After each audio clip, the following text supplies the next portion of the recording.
کیا کیا باتیں آتی ہیں دماغ میں کھوپڑی میں. ابھی میں ایک واقعہ سنایا نا, جس نے مجھے سنایا تو بس میں آنکھوں سے ضبط نہیں کر پا رہا تھا.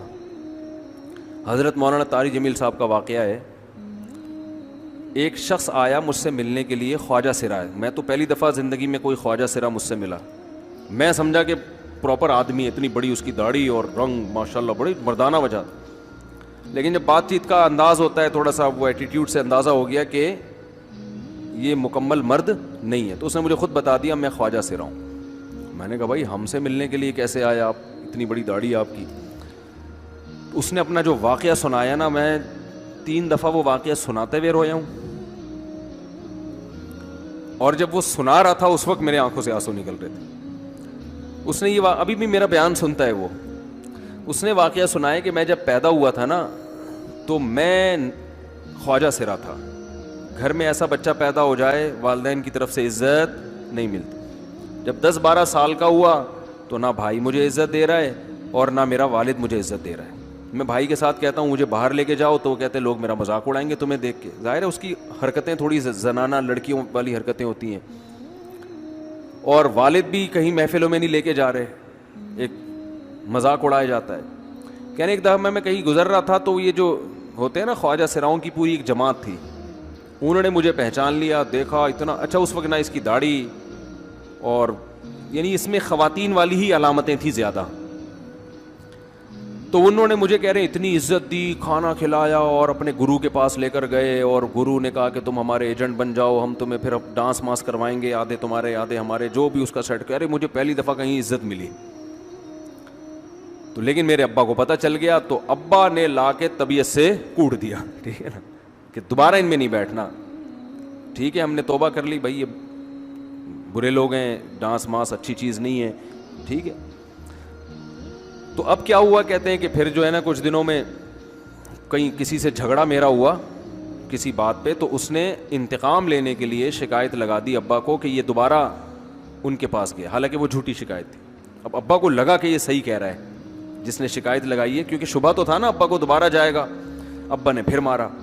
تو کہہ رہے ہیں میں بول رہا ہوں کہ میں نے یہ کام نہیں کیا, میں نہیں جا رہا ان کے پاس, میں نہ ناچ گانا سیکھ رہا ہوں, کچھ بھی نہیں. لیکن ابا نے اس کی باتوں میں آ کے انکوائری نہیں کی ہوگی پوری, وہ سمجھے ہوں گے کہ بھئی ایسا ہی ہے. تو ابا نے پھر کٹائی لگائی.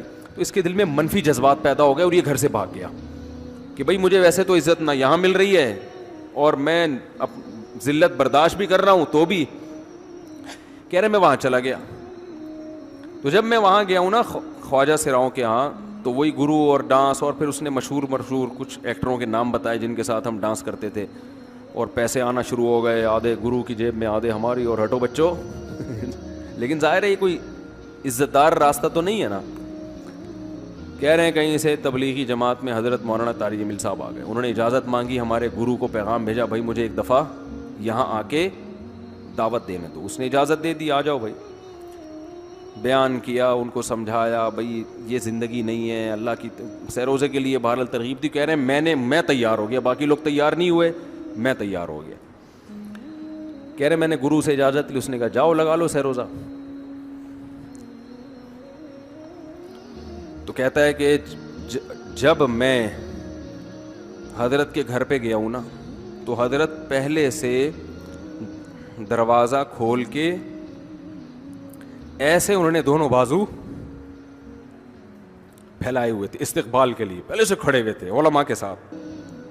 کہتے اتنے مشہور آدمی, اتنی بڑی سیلیبریٹی, اور اتنے بڑے بڑے علماء, ان کی پگڑیاں, ان کے اتنا خوبصورت لباس, جو خود عزت دار لوگ ہیں. کہہ رہے ایسے جو ہے نا میرے استقبال کے لیے دونوں بازو پھیلا کر کھڑے ہوئے, اور ایسے مجھے بیٹا بنا کے نا اپنے سینے سے لگایا کہ تو میرا بیٹا ہے. کہہ رہے خدا کی قسم مجھے زندگی میں پہلی مرتبہ کسی سے پہلی مرتبہ ایسی عزت ملی مجھے کسی سے, اور اس عزت دینے میں مولانا کا کوئی مفاد, بولو بھائی, کچھ بھی, بلکہ ذلت ہوگی نا. لوگ کہتے ہیں خواجہ سرا کو بیٹا بنایا ہوا ہے, اور اس وقت تو اس میں بیچارے میں کچھ زنانہ سی علامتیں بھی تھیں.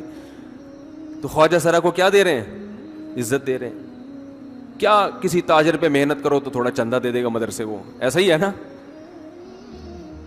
اور کسی افسر پہ محنت کرو تو تعلقات کیا ہو جائیں گے. جب وہ دین پر آئے گا تو اس سے کیا فائدہ. اس کو تو باپ ایسے ان لوگوں کو ریجیکٹ کر دیتے ہیں. بھائی اپنانے سے کہہ رہے مجھے یہ اپنا رہے ہیں, ایسے سینے سے لگایا انہوں نے, اور مجھے سہروزے کی جماعت میں اپنے ساتھ لے کر گئے, کھلاتے تھے, بڑا خیال رکھوایا میرا. کہہ رہے اس کے بعد پھر میں نے گرو سے اجازت لی. وہ گرو چھوڑتے تھوڑی, ان کو پیسے ویسے دیے, جان چھڑائی نا, وہ بھی غلامی کی طرح نکلنا پڑتا ہے. پیسے دیے پتہ نہیں کتنے لاکھ یا کتنے ہزار روپے, وہاں سے پھر نکل کے 4 مہینے اس میں بھی خیال کیا. تو پھر تبلیغ کے بزرگوں سے ملا, پھر انہوں نے پورا مجھے بتایا کہ بھائی تم یہ علاج کرو تاکہ تمہارے اندر یہ زنانہ علامتیں ختم ہو. تو وہ علاج کر رہا تھا ماشاء اللہ, انجیکشن لگے, انجیکشن میں ڈاکٹروں کی بھی مدد کروائی. یہ ایسی این جی او ہے میرے بھائی جس کو کوئی بھی این جی او نہیں کہتا, نہ ان کے کوئی اشتہار آ رہے ہیں. کتنے لاکھوں لوگوں کو اس طرح سے یہ لے کر بھی آئے اور ان کے مسائل بھی حل کیے, مگر نہ کوئی ویڈیو بن رہی ہے, نہ کوئی اشتہار آ رہا ہے. یہ تو اس نے خود مجھے بتا دیا نا, اور اس نے کہا ایسے سینکڑوں لوگوں کے ساتھ ہوا ہے. تو اس کی ماشاءاللہ اب داڑھی نکل گئی. اس نے کہا آہستہ آہستہ میں اللہ سے امید ہے کہ مکمل مرد بن جاؤں گا میں. تو یہ ہے وہ دعوت جس میں آپ کا کوئی مفاد بولو نہیں ہے. تو دعوت کے کام میں جب تک اس درجے کا اخلاص نہیں ہوگا, اس وقت تک آپ کی دعوت میں جان پیدا نہیں ہوگی.